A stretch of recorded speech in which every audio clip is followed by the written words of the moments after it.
Olá, olá, Matheus, olá, olá, queridíssimo amigo que está assistindo a gente agora no seu celular, no seu computador ou na sua televisão. Vai fazer um vídeo um pouco diferente aqui hoje, em vez de falar de rodada, de jogos. Eu e o Matheus vamos deixar todo mundo em casa irritados, porque a gente vai falar as nossas opiniões mais polêmicas a respeito do futebol. Isso aí, sabe aquela opinião que você está conversando com seu amigo, que faz todo mundo levantar, ir embora, todo mundo ficar pistola com você? É sobre isso que a gente vai tratar aqui, trazer também um pouquinho de aleatoriedade para o nosso canal, essa brincadeira. Exato. Vamos começar brigas aqui, discussão entre amigos, rompimentos familiares. Eu vou começar com a primeira, Matheus. Manda Para lá. mim, gol do meio de campo não é golaço.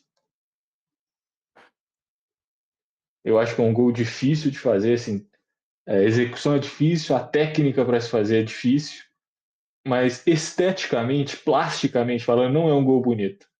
Um gol de um drible, um gol, sei lá, um voleio, um chute fora da área assim mais forte é muito mais bonito do que um lançamento do meio de campo. Muitas vezes é falha do goleiro, para mim, e eu simplesmente não acho um golaço, um gol esteticamente bonito, apesar de ser difícil de fazer.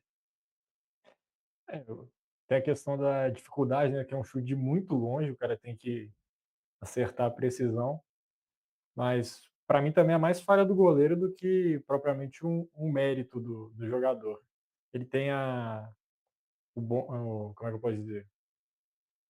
A vantagem de ter conseguido ver, perceber a falha do goleiro, né? E arriscar um chute de muito longe. Mas se o goleiro estiver bem posicionado ali, a chance de ser gol é muito pequena. Eu concordo com você, acho que é um gol bonito, assim, um gol diferente, que a gente não está acostumado a ver. E esse tipo de gol pegou muito um hype, porque tinha aquela ideia, o gol que o Pelé não fez. Mas de uns anos para cá virou aquela brincadeira, o gol que só o Pelé não fez, porque vários jogadores já fizeram gol de trás do meio de campo também. Eu não sei de onde surgiu essa história do gol que o Pelé não fez. Tem muitos gols que o Pelé não fez, porque esse em específico, É porque né? na Copa de 70 ele tentou um gol de trás do meio de campo, que a bola Aí passou errou. riscando a trave. E Justo. já posso aproveitar isso para puxar a polêmica, minha opinião impopular aqui também? Traga. A Copa de 70 do Pelé, sim, ela é maravilhosa, mas a gente lembra mais dos gols que ele perdeu do que os gols que ele fez. Eu lembro mais aquele gol do Carlos Alberto, né, a assistência do Pelé, e foi nessa Copa que ele fez aquele que ele dribla o goleiro com o corpo e depois erra o gol sem goleiro, que é um golaço, né? Isso, tem esse, tem o gol de trás do meio de campo, que ele chuta e a bola passa raspando a trave, e tem o gol da defesa do Gordon Banks, que fala que foi a defesa mais difícil do século. Esses três gols foram na Copa de 70. A gente lembra mais desses lances do Pelé naquela Copa. Óbvio que assim, óbvio, a gente não viveu a Copa, a gente não estava lá, mas da memória que vem dos lances que mostram, eles mostram muito mais esses lances do que os gols que o Pelé fez naquela Copa. Ficaram muito mais icônicos, né? Talvez justamente por não ser comum ele errar gols desse jeito. Então, fazer gol é normal. O que é notícia é quando ele perde. Inclusive, a defesa do Gordon Banks não é uma dos que eu ia falar. Uma defesaça, mas também não acho que é a defesa mais difícil do século, não. Ela é muito mística, mas eu acho que já vi defesas mais difíceis do que aquela. Eu não sei se é do goleiro contra o Rivaldo, que ele pega de cabeça e no rebote ele pega a bola lá no cantinho, no mesmo lance. Não sei se foi no mesmo século, mas acho que cabe essa aí como o combo de defesas mais difíceis, porque aquilo ali foi uma coisa impressionante. O zagueiro chuta, estava encobrindo ele, ele dá um peixinho, manda a cabeça na trave, o Rivaldo volta, cabeceia no canto, o goleiro vai buscar lá embaixo. Aquilo ali foi uma defesa absurda que o goleiro conseguiu É, fazer. é uma defesa tradicional de Fred mais 10, né? Maiores defesas. Acho que aparecem alguns rankings dele, da onde eu lembro desse lance aí.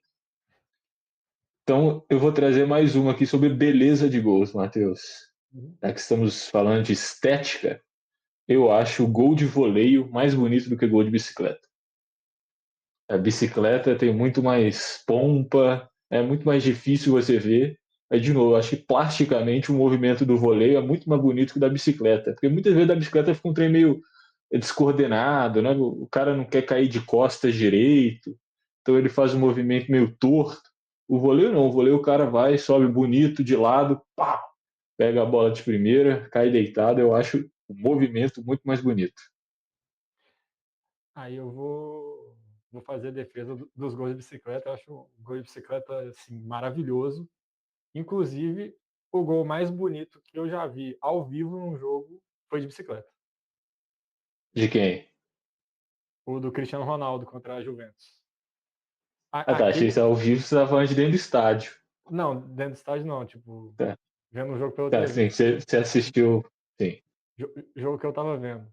Assim, aquele gol é impressionante como parece que estava tudo em câmera lenta, assim, o cruzamento do Carvajal, a bola vem devagarzinho, você vê o movimento do Cristiano, assim, perfeito, ele vai com uma perna e bate com a outra, a bola vai no canto, assim, tudo naquele gol para mim é absurdo. Então, E ele vai muito alto, né? Aquele sim, ele lance. sobe muito, ele vai mais alto que os zagueiros da Juventus vão com a cabeça naquele lance. Então, assim, esse gol é o mais bonito que eu já vi, de qualquer jogo que eu tava vendo. E então eu tenho um fraco com esses gols de bicicleta aí por causa desse gol do Cristiano Ronaldo. Esse realmente é muito bonito, justamente porque ele não tem medo, né, de cair depois. E, geralmente o gol de bicicleta, o cara pula meio sentado assim, já chuta a bola realmente vai um pouco para cima, né, um movimento meio de uma encoberta, ela não vai forte e reta, e o cara já está pensando em cair ali, por isso que eu acho que às vezes fica meio esquisito. O voleio eu acho mais plástico o movimento, mas esse do Cristiano Ronaldo é uma exceção, esse foi um baita de um golaço também. Eu peguei a Elite também, né? Para Exato, fazer a ele comparação. pegou Para exatamente. pegar um gol de bicicleta também, que ilustra o que você falou, eu lembro de um gol da Rascaeta, quando ele estava no Flamengo, que foi contra o Ceará em 2019. Ele faz um gol de bicicleta que a bola sobe muito e vai caindo, ela encobre o goleiro e cai no cantinho. Então, alguns gols de bicicleta têm essa ideia mesmo. O cara não pega tão em cheio na bola quando ele vai fazer o gol. Mas às vezes pega o goleiro até despreparado e por isso que sai gol, porque o goleiro não está esperando uma bicicleta. O próprio Arrascaeta já fez um gol de voleio num Cruzeiro e América, que para mim é muito mais bonito do que esse gol que você falou. Também acho. Ó, pensei em uma aqui, que é polêmica, Hum, também envolve seleção brasileira. diga. As seleções que o Neymar teve para jogar a Copa do Mundo não são tão ruins quanto a maioria da galera tenta pintar. Foi pensar, tem que pensar Copa por Copa. Em Exceção feita 14, 2014. 14, de aham, fato, era uma seleção abaixo. 18 e 22, o Neymar tinha companhia suficiente, dá para dizer assim, para levar o Brasil mais longe. Ele não era um jogador sozinho, ele não estava jogando sozinho nas seleções de 18 nem de 22. tanto é que em 18 eu acho que é discutível que ele não foi nem o melhor jogador da seleção na Copa, né? Foi o Coutinho. Uhum. A defesa Sim. do Brasil sempre foi muito sólida. Meio de campo tinha ali o Casemiro, eu não acho que era um time tão. Eu acho que se você comparar, por exemplo, a Argentina ganhou essa última Copa, tirar Neymar e tirar o Messi, eu acho que são times do mesmo nível. Se a gente for Uhum. fazer uma comparação assim, ó. Alisson É, é melhor que o Dibu Martinez, Thiago Silva é melhor do que qualquer zagueiro da Argentina, Miranda Casemiro é também. melhor que o Depou, deixa eu ver. O Marcelo era o melhor lateral Marcelo, esquerdo do mundo. apesar de que na seleção ele nunca jogou tudo que ele jogava no Real Madrid. É, Coutinho no auge, eu acho que é comparável com o que o Di Maria faz, ou Você o tinha o Julian Firmino Álvares, voando. qualquer que seja. Também nunca conseguiu ser bem aproveitado na seleção. O Gabriel Jesus já não foi tão bem nas Copas, igual ele estava indo antes nas eliminatórias. Eu acho que você tem razão. Tem também a questão que o Neymar nunca jogou uma Copa 100% saudável, né? Ela toda. 14 foi a única que ele chegou saudável, ele machucou nas quartas. 18 e 22 ele tá voltando de lesão, então ele também nunca jogou o seu máximo em Copas. Mas eu concordo com você. Agora que eu parei para pensar, mas pode não ser a melhor seleção brasileira da história, mas era suficiente para ganhar nos 2 anos. Sim, acho que talvez essas seleções eram até melhores do que alguma que ganhou, né? Não vou falar aqui, mas que o brasileiro tem muito essa, ganhou, então todo mundo é bom, perdeu, ninguém presta, mas nem os nomes que a gente falou, o Casemiro foi o melhor volante do mundo por quase todo o ciclo ali de 14 até 2018. O Marcelo também, como lateral esquerdo, teve esse posto. O Alisson chegou na Copa como talvez não um dos 5, mas um dos 10 melhores goleiros do mundo. 2022 como um dos 5 melhores goleiros do mundo. Então, assim, jogadores muito bons, mas fica aquela ideia de que o Neymar estava sozinho, o Neymar tinha que jogar sozinho. Eu não concordo tanto com essa ideia. É, o próprio Douglas Costa, vindo do banco em 2018, também estava muito bem. Eu concordo, nunca tinha parado para pensar, eu só repeti o que era dito, mas você tem um ponto aí. Falando de Copa do Mundo, Matheus, saindo da Copa do Mundo de seleções, indo para a Copa do Mundo de clubes, conhecido como Mundial de Clubes, essa minha opinião aqui é antiga. Os antigos inscritos aqui do canal talvez vão lembrar de um vídeo que eu falei isso. Mas a Libertadores é um campeonato muito mais legal, muito melhor do que o Mundial de Clubes. Tem rivalidades, tem assim, noites históricas, tem todo um clima ali de Libertadores. É muito legal se acompanhar o seu time jogando todo ano a competição, todo o significado que ela tem, anos assim de clássicos, história e rivalidades, essas coisas, enquanto o Mundial de Clubes é uma competição completamente artificial. A FIFA fica tentando mexer de tempo em tempo só para ganhar um dinheiro. Acho que o momento que ele acontece é muito ruim, porque os times sul-americanos, por exemplo, chegam completamente mortos depois de jogar o ano inteiro, então está todo mundo cansado, enquanto os times europeus chegam 6 meses depois de ter ganhado a Champions, uma temporada diferente. Várias vezes aconteceu do time que está em campo ser bastante diferente do time que ganhou a final da Champions, seja porque jogadores chegaram, jogadores saíram, jogadores machucados. Os jogos também, para mim, são bem mais sem graças, não tem todo aquele clima de competição que a Libertadores tem. E simplesmente isso, acho a Libertadores um campeonato muito mais legal de ganhar e jogar do que o Mundial de Clubes. O Mundial serve para você ter um debate de qual clube é maior com seu amigo numa mesa de bar. Esse tal tem Mundial e esse no outro não tem. Então, ele vale muito mais pelo argumento do que pelo título e do que por ele mesmo em si. Eu concordo. Acho que a Libertadores é uma caminhada, né? Você vai construindo um título, você tem mais chance de ter reviravoltas, né? Por exemplo, umas quartas de final, você perde o jogo da ida, você tem que buscar a volta em casa, cria um clima de guerra, assim, no sentido da torcida querer jogar junto. Tem esse ambiente mais legal, assim, dá para dizer. Se a gente for levar para o âmbito europeu, nem se compara, assim, questão de Champions League com o Mundial de Clubes. E sobre o confronto, né, que todo mundo espera, é o time brasileiro contra o time europeu, é um jogo que basicamente as pessoas assistem pensando até quando o time brasileiro vai aguentar. Porque em algum momento ele vai tomar o gol e ele não vai conseguir ganhar o jogo. Você ver pensando, talvez esse time tome alguma humilhação, e se não for o time que eu tô torcendo, talvez seja legal de ver. E até quando o europeu vai conseguir furar a retranca, né? Quando que ele vai conseguir fazer o primeiro gol. A maioria dos jogos é assim, mas tem vezes que o time sul-americano nem chega na final, como foi, por exemplo, o caso do Botafogo agora. Já aconteceu antes também com outros times. Então, assim, é um jogo meio sem sentido.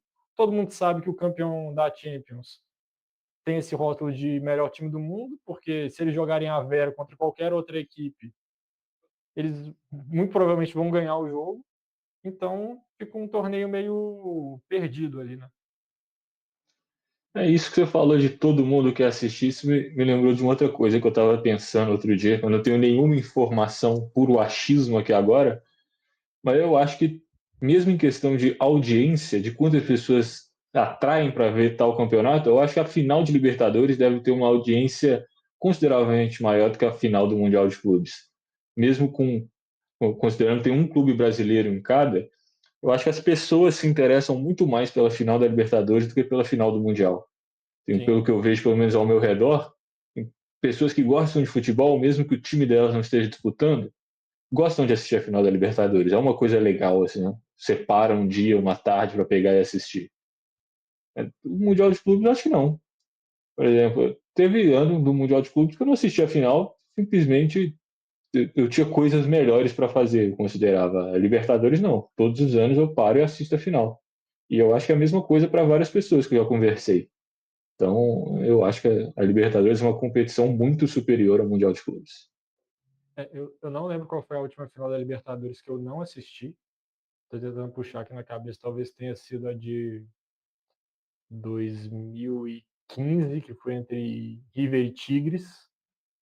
Eu acho que não vi os dois jogos, que ainda era ida e volta. Acho que das outras todas eu lembro de ter visto os dois jogos. E pro Mundial, a final desse ano eu já não assisti, porque o Botafogo foi eliminado antes. Eu nem lembro qual foi o Eu time que também não. enfrentou. Não sei qual foi o time que enfrentou o Real Madrid na final. E para mim era um jogo completamente sem graça, assim. Eu imagino que Foi o time que ganhou do Botafogo, não? é, foi o Não era o time que ganhou do Pachuca? Botafogo. Acho que era. Aí para aquela região, tal, se for o Pachuca, tá? Não sei, mas vamos supor que foi. Região lá onde o Pachuca joga, talvez tenha tido uma mobilização. Se pô, vão jogar contra o Real Madrid, uma final de Intercontinental agora, né? Nem Mundial mais, que é o nome do torneio. Mas, assim, ficou restrito ali aquele lugar. E duvido que os torcedores do Real Madrid tenham sequer dado muita bola para esse jogo. Inclusive, uma das maiores vergonhas do esporte da Globo que eu me lembro aqui é eles indo cobrir a festa do título do Barcelona por terem ganhado do Santos no Mundial e não tinha quase ninguém. Não, não é que não tinha quase, não tinha ninguém comemorando. As pessoas estavam tratando como se fosse um dia normal. E a equipe de reportagem da Globo lá na praça onde o Barcelona comemora os títulos não tinha ninguém.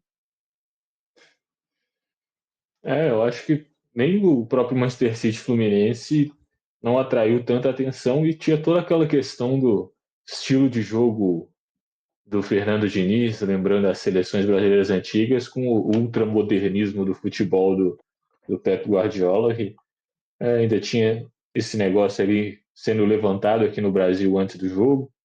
Eu acho que a atenção, eu diria inclusive que por a semifinal daquela Libertadores Fluminense e Inter foi muito mais assistida do que a final entre Manchester City e Fluminense. E quando você chega lá, o Fluminense dura menos que o Bambam durou contra o Popó na luta de boxe, perde um pouquinho também daquela ideia. O que será que o Diniz vai conseguir fazer? Com 30 segundos estava 1-0, assim, aí acabou o jogo. Mas eles dominaram o Manchester City por esses primeiros 30 segundos. Não vou entrar nessa discussão, só vou falar que no dia 31 de dezembro, se você colocar esse jogo às 11h59, o City vai fazer um gol ainda em 2025. Fica a dica aí para vocês. Eu posso puxar mais um aqui? Puxa mais uma. Que eu acabei pensando aqui enquanto estava falando sobre a Libertadores. E antes disso, fazer um parênteses. A final única da Libertadores deu certo. Acho que ficou legal a forma como eles fizeram. Essa eu discordo. Mas quando era ida e volta, era mais legal. Você tinha a festa de uma torcida no primeiro jogo, você tinha a resposta no jogo da volta. Tinha um temor de que os estádios poderiam não ficar tão cheios assim nas finais. Isso não chegou a acontecer, acho que nenhuma final, todas as finais tiveram um bom público, mas assim, a questão de transporte aqui na América do Sul é horrível. Você só consegue chegar em outro país de avião, ou você pega um ônibus e passa dias na estrada para chegar em outro lugar, coisa que na Europa você pega um trem em questão de horas, você já está em outro país, que é muito mais fácil essa questão logística para o torcedor. E passagem de avião aqui também é muito caro, né? Pesa muito para os torcedores conseguirem acompanhar. Então acaba sendo um sacrifício muito grande. E boa parte da torcida que não tem essa condição de ir na final, às vezes o cara faz uma maluquice, se endivida para ir acompanhar o jogo do time dele. Tem boa parte da torcida que não faz isso e que acompanhou a campanha inteira e quando chega no filé mignon, na final, você tira o jogo do cara. Exato, eu acho que esse é o principal ponto, é que a América do Sul não é a Europa. As condições financeiras e de viagem são muito diferentes. Eu acho que a versão um jogo de ida e volta era muito mais legal, tanto por você dar essa possibilidade das duas torcidas fazerem a sua própria festa, e por, igual você falou, é muito difícil, por exemplo, um time da Argentina e do Brasil ganham, vai ter uma final na Colômbia, né, muito longe, para os dois times fica ruim.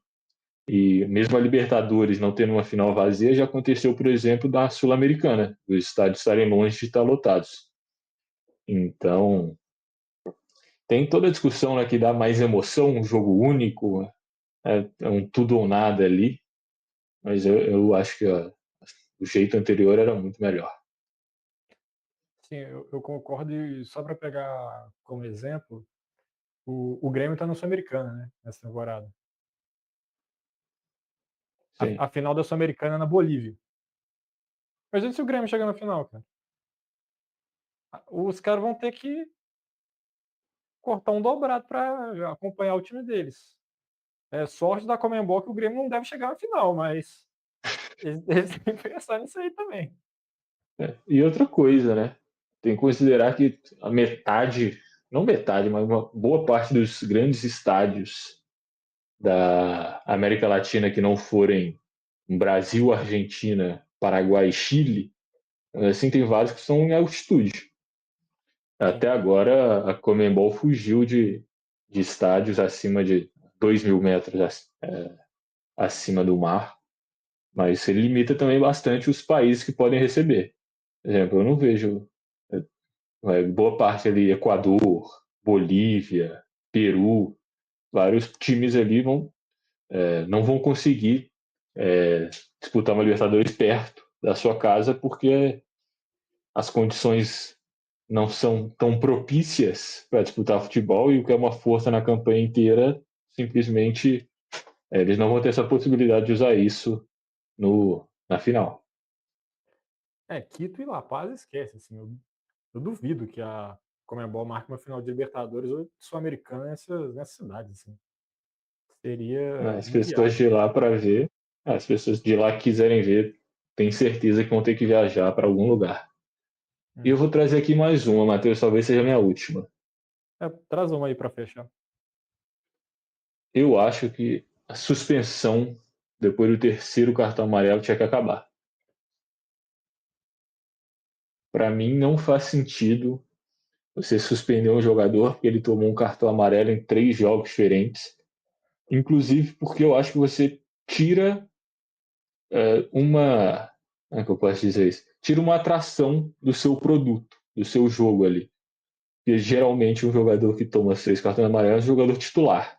Por ele ser titular, você considera que ele é melhor do que o jogador que está no banco, que é o reserva dele. Então, ao você tirar esse jogador ali do jogo, você piora o nível do jogo, você piora o produto para o torcedor que quer assistir, para o espectador que quer assistir, e não é como se ele tivesse feito alguma coisa muito ruim. Eu entendo, por exemplo, você suspender um cara porque ele tomou um cartão vermelho. Com um cartão vermelho, ou ele fez uma falta muito bruta, ou ele fez 2 faltas perigosas, ou, sei lá, importantes no mesmo jogo. Mas o cara que toma um cartão amarelo na primeira rodada, que matou um contra-ataque, aí toma um cartão amarelo na 10ª rodada, pode uma discussão, e toma um outro cartão na 18ª, uma falta meio dura ali no meio de campo, no momento quente do jogo, eu não acho que esse cara tinha que perder um jogo e eu não acho que vale a pena você tirar um produto, alguém que pode melhorar o seu produto, você diminuir a qualidade de um jogo por causa disso. Então, sei lá, ou não coloca nada, ou coloca, sei lá, depois de 8 cartões amarelos o cara é suspenso, pô. Também não ficar aquele jogador que toma cartão amarelo todo jogo, 5, pô, que seja. Acho que 3 não faz sentido. Eu concordo com você nos pontos corridos. Eu acho que o modelo que a Premier League adota é muito bom, que até a virada do ano são 5 cartões amarelos para suspender, virou o ano são 10, e acho que a partir de fevereiro ou março são 15 cartões que o cara tem que tomar para ser suspenso. Então acaba que numa reta final, que é quando os campeonatos estão sendo decididos, título, vaga em competição internacional, rebaixamento, a chance do cara ser suspenso é quase zero, assim, ele vai ter que tomar muito cartão para ficar fora de um jogo. Em mata-mata eu tendo a discordar um pouquinho, que eu acho que faz parte do show, assim. O cara jogar pendurado, assim, você tem aquela apreensão de será que ele vai tomar um cartão, será que ele vai perder um próximo jogo. Acho que nas competições de mata-mata isso aí tem seu valor. Pode ser. Eu acho que faz mais sentido, em algumas situações, talvez o próprio clube multar o jogador e ele poder continuar jogando do que você simplesmente tirar o cara. Tanto que eu acho que quase nenhum outro esporte tem alguma coisa desse tipo. Acho que na NBA tem por acúmulo de falta técnica, mas falta técnica não é uma falta que você faz durante o jogo, é um desrespeito com o adversário ou com a arbitragem. É uma coisa que você vê muito raramente um jogador ser suspenso por causa de várias faltas técnicas. Eu não É, consigo pensar em outro esporte que tenha alguma coisa assim. eu Isso também acho. enfraquece o jogo. As finais que o Draymond Green perdeu, que eu lembro que ele ficou um jogo suspenso. Você lembra do motivo que foi? Eu sei que ele já foi suspenso por causa de muitas faltas técnicas, mas eu não lembro o que aconteceu na final. Eu sei que na temporada regular isso já aconteceu. É Que justamente ele que eu pensei quando eu fui dar o exemplo. eu posso estar falando uma grande bobagem aqui, mas eu lembro de uma história de que nas finais que o Cavs ganha de Golden State, o Draymond Green não joga um jogo da série porque ele estava suspenso. Eu não sei se foi motivo de 3 a falta. 1 Isso. Acho que ele não eu joga o não jogo seguinte. lembro. Eu não sei se ele Eu tomou não duas lembro já. técnicas no mesmo jogo e tal. Duas técnicas no mesmo jogo, o cara sai daquela partida, mas ele pode jogar próximo. É, eu não sei, mas eu ouvi um papo de que ele não jogou um jogo daquela série. Pode ser, eu realmente não lembro. Enfim, eu não acho que um jogador tinha que ser suspenso por causa de 3 cartões amarelos. Eu tô Ou com talvez você também. colocasse, pô, 3 cartões amarelos em jogos consecutivos, aí pode até ser, mas igual eu falei, o cara toma na primeira, na décima e na 15ª, não faz sentido ele perder a 18ª. Mas Para mim, aí, tinha que aí é ter uma margem muito só. maior de cartões. Aí vai ser só o Felipe Melo, o Pepe, o Paquetá e o Bruno Henrique que vão ser suspensos. Depende de quanto dinheiro você estiver pagando para algum desses. Não vou citar nomes, porque eu não quero também tomar um processo. Supostamente, né? Supostamente, claro. Mais Mas é alguma, isso. Matheus? Não, É acho isso. que foi 3 de cada, né? As minhas foram do Pelé, Neymar e final única da Libertadores. Com 3, você também falou 3. Podemos fechar Falei por aqui. 3 ou 4. Exato. E Ah, momento aleatório? Tem alguma coisa? eu vou falar o que eu vi hoje no Twitter, que foi o pessoal comparando a atriz que está fazendo a Ellie em The Last of Us com o Marquito do programa do Ratinho. Achei maldosa a comparação com a Bella Ramsey, mas achei parecido. Exatamente. Pior que eu ia perguntar também, você assistiu os 2 episódios da segunda temporada? Eu assisti o primeiro e tô rejogando o jogo. Tá jogando o 2 de novo? Isso. Coragem. Aquele jogo traz sentimentos fortes. Eu Mas vou eu acho. só fazer uma pergunta, ó. Pô, Se você e não é spoiler porque já aconteceu na série, então fica tranquilo. Se você não viu, dá um pause agora e quando dá um pause e pula pro final do vídeo. Mas você acha que eles tinham que ter matado o Joe? tinha, faz parte da história. Eu acho que Não, eu é falo metade da magia. no jogo. Você jogou o jogo, né? Sim. Você acha, Eu acho que achou legal que metade da. mataram o Joe? Legal não é. Obviamente eu gostava dele, eu queria que ele estivesse vivo. Mas para contar a história que eles contaram, ele precisava morrer. Não tinha É. como. Toda a questão ali da vingança da Ellie, o negócio de duas pessoas ali que estão numa briga que talvez nem faça mais sentido, mas elas não existe diálogo naquele mundo, é só violência gerando mais violência e mais violência, né? The Last of Us, a mensagem é que mesmo num apocalipse zumbi, o verdadeiro vilão ali, o verdadeiro monstro são os humanos. E o que você está achando da série? Você está achando que está fazendo jus ao jogo? Cara, eu falo mais sobre a primeira temporada, né, que eu ainda tenho que ver o segundo episódio, mas dos trechos que eu vi em reels, em TikTok, parece que isso melhorou, o que eu vou falar. Eu senti falta dos infectados na metade final da primeira temporada, acho que deveria ter mais, dessa questão do conflito deles. Teve momentos que eu até esqueci que era o apocalipse zumbi, a questão da série, porque não estava tratando tanto sobre os infectados nos últimos episódios. Mas achei que foi uma pegada legal, que eles queriam mostrar também o lado mais humano dos personagens. O primeiro episódio eu gostei bastante, mas tem coisas que eles mostram nesse episódio que a gente só vai vendo no jogo mais pra frente, que eles vão fazendo sentido ao longo da história, conforme vai rolando, e eles trazem esses momentos em forma de flashback. Então, acho que a série se apressou um pouquinho nessa parte, e eu espero que eles mantenham uma coisa que você falou, que é o segundo jogo, principalmente, ele não tem um vilão definido. Ele é uma história que vai mostrando até onde você iria por uma vingança. Eu espero muito que a série siga nesse caminho, não tentar pintar ninguém como vilão e trazer essa perspectiva de como a vingança destrói a alma das pessoas. Eu acho que a primeira temporada é boa, sim. O problema é que o jogo é sensacional, né? É um dos melhores jogos da história. E realmente é difícil você igualar, mas eu acho que a primeira temporada é boa.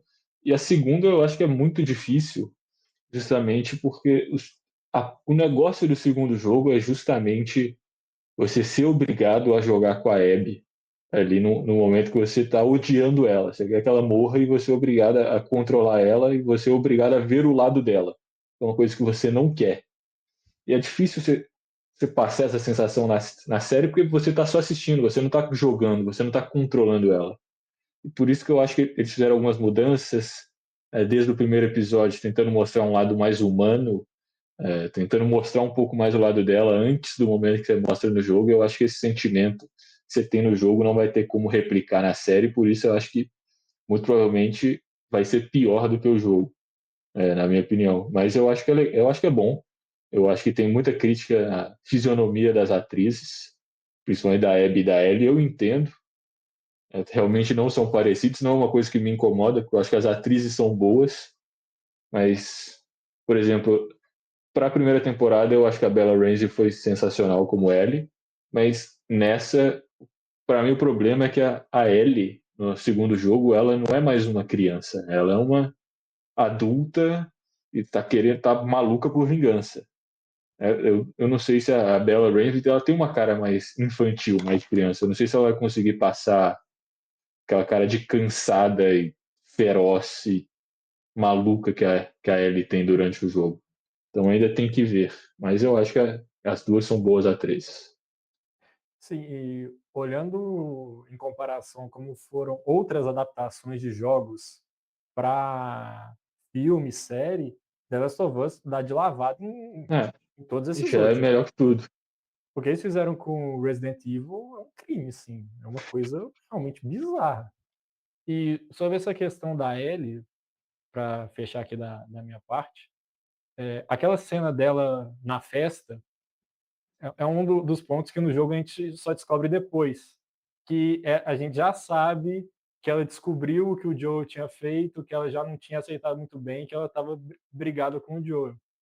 Isso não ficou claro na série para mim, então foi um ponto que acho que eles poderiam ter trabalhado um pouco melhor. Eles fazem algumas mudanças, algumas positivas, por exemplo, na primeira temporada tem aquele episódio do Billy. Billy? Me fugiu o nome agora. Bill. Do casal lá, do Bill, isso. Do Bill e do Frank. que você não vê isso muito bem no jogo, né? Não, nem de perto tão bem quando você vê na série. Eu acho que é muito legal isso, de você adaptar a obra e você expandir, mostrar outras coisas que no videogame não tinha como mostrar.